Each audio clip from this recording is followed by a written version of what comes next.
rehetra tany aloha, ary mbola fototry ny afatry ny famarinana zay toriana aminao ihany ankehitriny, mangataka. Ary Andriamanitra mihitsy ny manery anay angataka. Lay naneriny apôstôly Paoly angataka. Inona ny eo angatahana?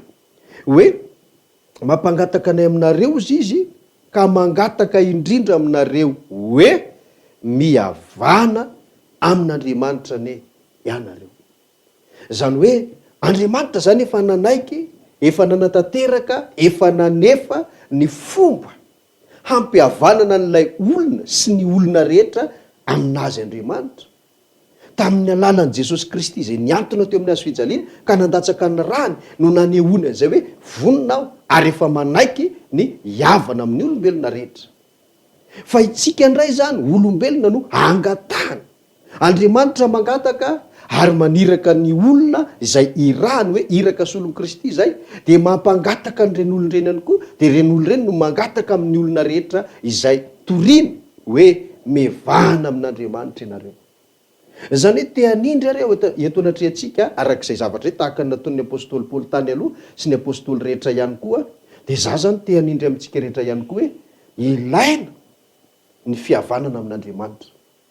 Ka ilaina ny mamantatra amin'izao fotoana izao hoe enao io voalohany aloha raha ny anarantsika le hoe mino le tena finoana tadiavin'Andriamanitra amin'ny olona efa ao anatinao ve?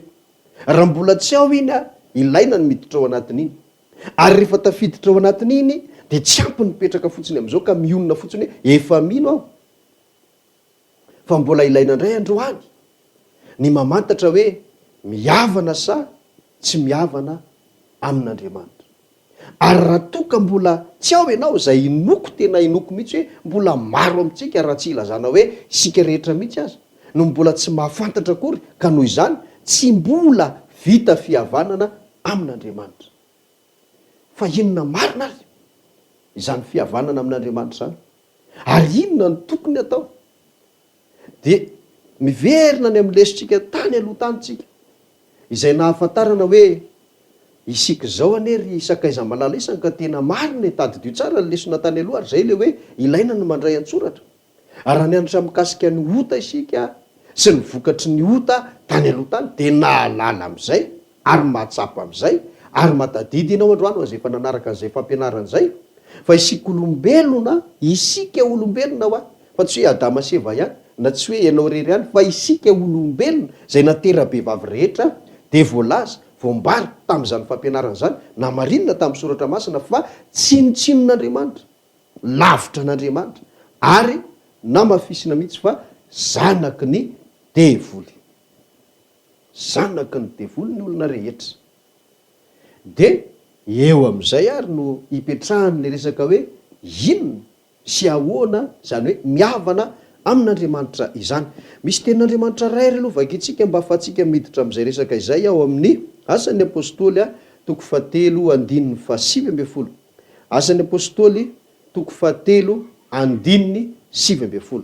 Zao ary voalazan'ny tenin'Andriamanitra, samy mamaky, samy miaino tsika tsirairay avy. Amin'ny anaran'i Jesosy Tompo, asan'ny apôstôly toko 7:7 manao hoe: koa mibebay ianareo ka miverena hamonona ny fahotanareo, mba ho avy zay andro famelombelomana avy amin'ny fanatrehan'ny Tompo. Averiko tsara mihitsy hoe zava-dehibe dia zava-dehibe amintsika ny fahafantarana ny hoe mihavana ianao sa tsy mihavana amin'Andriamanitra, na hoe vita fihavanana ianao sa tsy vita fihavanana amin'Andriamanitra. Zay nge mahatonga na manindry hatrany ary mbola manindry indray ety. Tsika ny hoa rebireben'ny olona amin'ny resaka fitahiana, fanafana, delivrance, fahazahokarena, fahazaho-pitahiana, fisondrotana eto amin'ity fiainana ity, fahazahoam-boninahitra sy ny karazany. Sarotsaroman'ny olona amin'ireny ange fisainantsika dia variana isika. Dia tsy mahafantatra le tena zava-dehibe indrindra ambony no ireny rehetrarehetra ireny tena takian'Andriamanitra sy tadiavin'Andriamanitra amintsika zanak'olombelona. Ka zay mahatonga amin'ny teny zany hoe ilaina ary tsika mihavana amin'Andriamanitra. Amin'ny fomba ahoana natongavana zany dia indro valy no omeny anao hoe mibebay ianareo ka miverena hamonona ny fahotanareo. Tadidio le lesitsika hoe raha vao tonga tao anatin'ny olona ange ny olona, ny ota zafady raha vo tonga tao anatin'ny olona ny ota tonga de tsinitsin'Andriamanitra izy, tafasaraka lavitra, tena lavitra, tena lavitra. Zanaky ny devolo ozy ny baiboly. De eto miteny de milaza hoe miverena ianareo, mibebalo ka miverena aminona ny fahotanareo. Raha mipetraka ary ny fanontaniana hoe ahoana ny fomba hanatanterahana lay fihavanana amin'Andriamanitra, voalohany bebaka ianao. Ahoana zany bebaka zany? Miverena aminona ny fahotanareo. Inona ny dikany hoe miverina?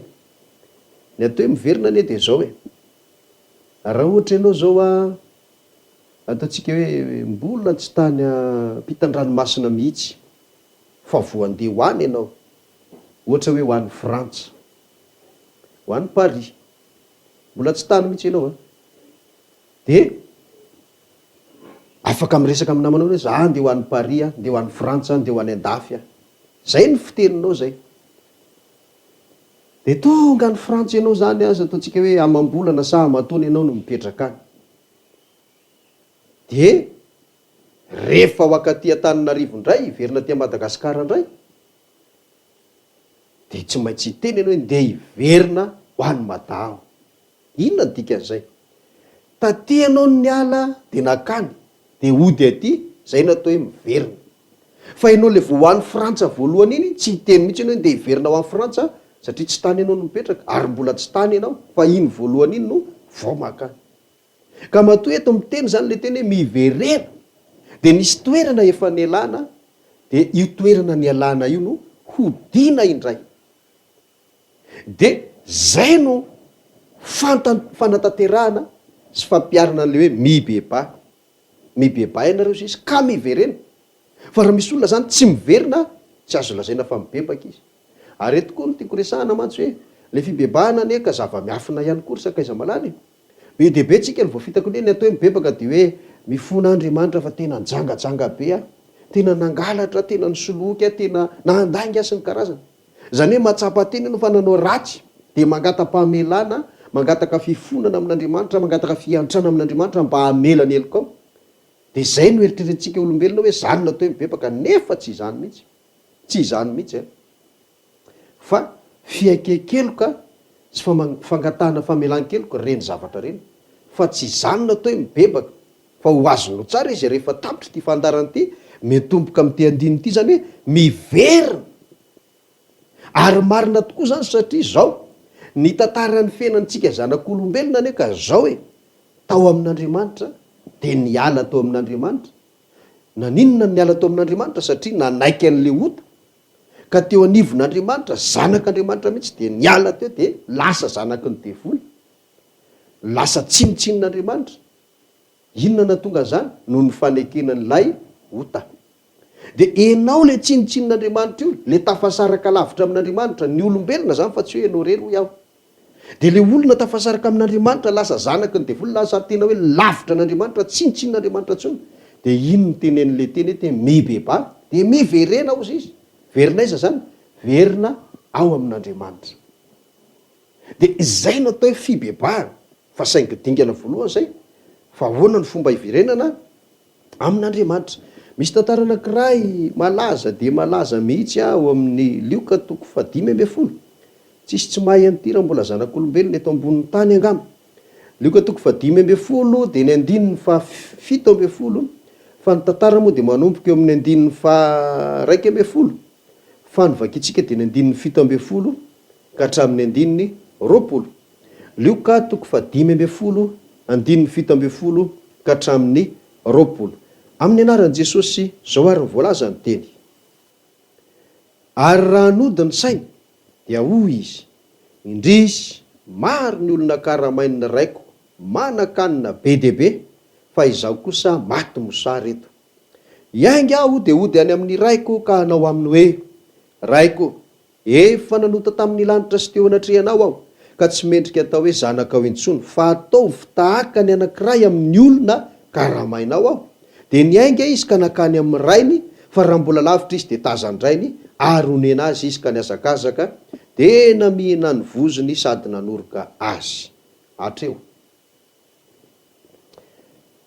Io zany ny tena hoe ohatra modely sy famaritana ny atao hoe fibebahana. Inona le izy? Le zanak'Adaly teo anivon'ny ray nohatra n'le nresantsika teo, tao anatin'ny fiadanana, tao anatin'ny fahasambarana, fa noho ny atao hoe zay zany le zavatra nisy de nialy izy, nalainy ny fananana. Iny fisarahany tamin'ny rainy iny ka nelany tao zay iveriny fa faly ovatena ho anazy, iveriny fa fiainana tsara ho anazy, nitondra azy neratsy ary nefa raha moa de hoe lasa mpiandro kisoa ary ny sakafo kisoa sisa no fihinana. Ohatr'izay zany le tantarantsika zanak'olombelona teo anatrehan'Andriamanitra, de nanaiky an'le ota de lasa zanaky ny devoly, lasa ohatran'le zanak'Adaly. De rehefa ela ny ela de zao tonga saina le zanak'Adaly, nodiny saina ozy ny 5:7 teo.